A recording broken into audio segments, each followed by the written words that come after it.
Now, this afternoon, before I came on air, I was at Rickmansworth Aqua something or other. I've never been there before, so I'll have to...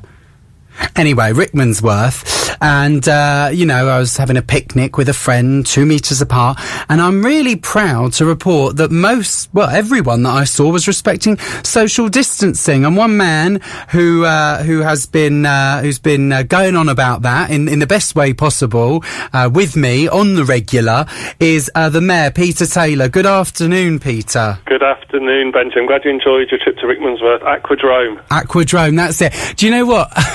I was with a friend of mine, and I live in Boreham Wood, so I'm not in Watford that often. And my friend said, park in the Tesco because I'm not sure if the car park's open, and I'm not sure if it's open at Castleberry Park either. And I said, I know it is open, I can tell you that. She said, what? I said, because it's pretty much all I've been talking about for the last 3 weeks. You've got excellent knowledge of car park availability in the local area. Oh yeah, tell me about it. Yellow lines, red lines, blue lines, double yellows, double greens. So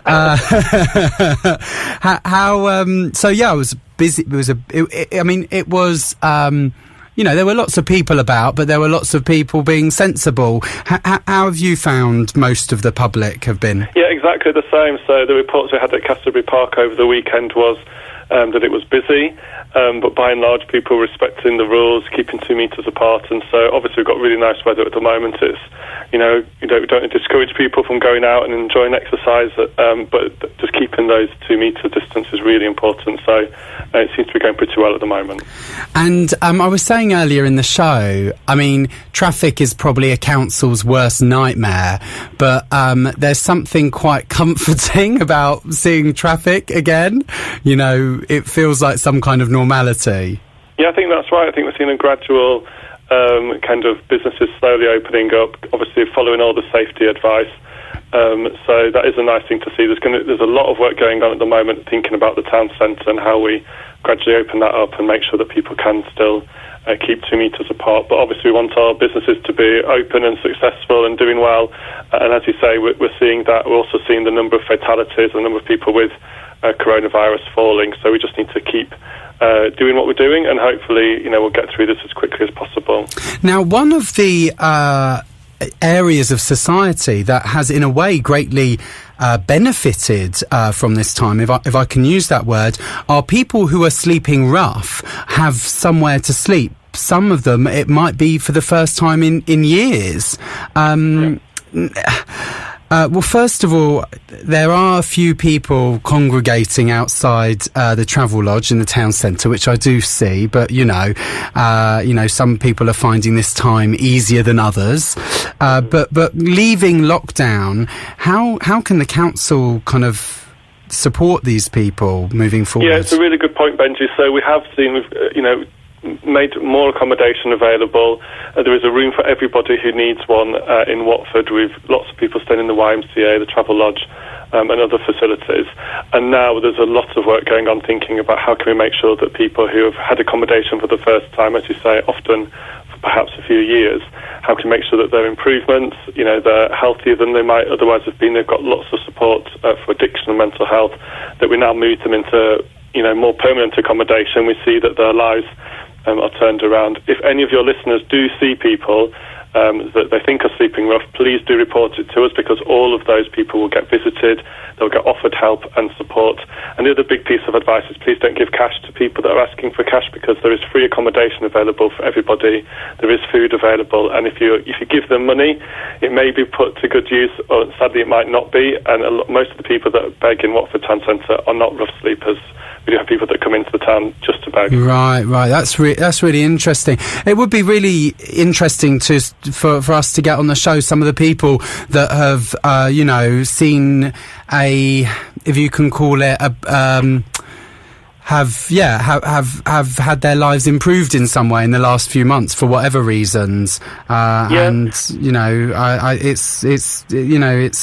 heartwarming story. It is, if you can call it that. I wanted to ask again about Watford Helps. Quite a few people must have been helped by this initiative? Do you have a vague sort of number which you might know? I mean, it must be in the thousands, no? It is thousands now. I do get sent the figures every week about the numbers of kind of food parcels that are going out, the number of calls that are being made to people, and as you say, it's thousands of people. We've got 1,500 people now that signed up through Watford Helps to volunteer, and actually a big challenge has been making sure that all of those people are put to good use. But it's thousands and thousands of people, and of course there's a number of charities as well that are doing brilliant work. People like One Vision, Sewer Day, also the Salvation Army, who are supporting pupils who might be on free school meals, for example, and to make sure that their houses have enough food. So there's been a heck of a lot of work going on, and as you say, it has been really positive. And I think lots of people who have volunteered in the last couple of months will probably carry on volunteering and helping people that need support for years and years to come. And just very quickly, before I let you go, every time I turn on the radio this weekend, it was non-stop debates about schools, unions, parents. And I'm sure you've been having non-stop meetings yourself about this. Where do the council stand? Where does the Lib Dem mayor stand on the debate happening at the moment? Yeah, I think the first thing is that obviously everyone wants to see schools opening. I was a teacher before I had this job, and you know, it's frustrating. I know lots of teachers are still teaching, either in the classroom or at home, supporting children remotely, but it's got to be done sensitively, and so you've got to think about all of the health concerns. And for many people, you know, think about each family in their own situation. So you'll have some children that might be living with a parent, a grandparent that's got an underlying health condition. You've got to be sympathetic to them and not force them back to school, because they might be fine if they get coronavirus, but if they pass it on to their elderly relative, then it is a problem. So I think it's got to be done sensibly. If we look at other countries, places like Germany and Denmark have managed to do it really well. And so I think we should look to those countries and see how they've managed it. It's normally gradual. You know, you don't just one day expect everyone to return to school, but gradually increase the numbers and make sure that you follow all the health advice so it can be done well. Well, I'm sure over the next few weeks, you know, it will be trial and error. You know, this is new for the government. You know, they'll make one step and they may have to retreat. And as the message that I'm getting is, you know, you have to use that certain amount of common sense. Schools are open. Is it safe for my child to go back? What PPE do they have? If it is safe for the child to return, as you say, what are our living arrangements? Who could be affected by that? And hopefully, touch wood, normality will start to bleed back into society. I hope so.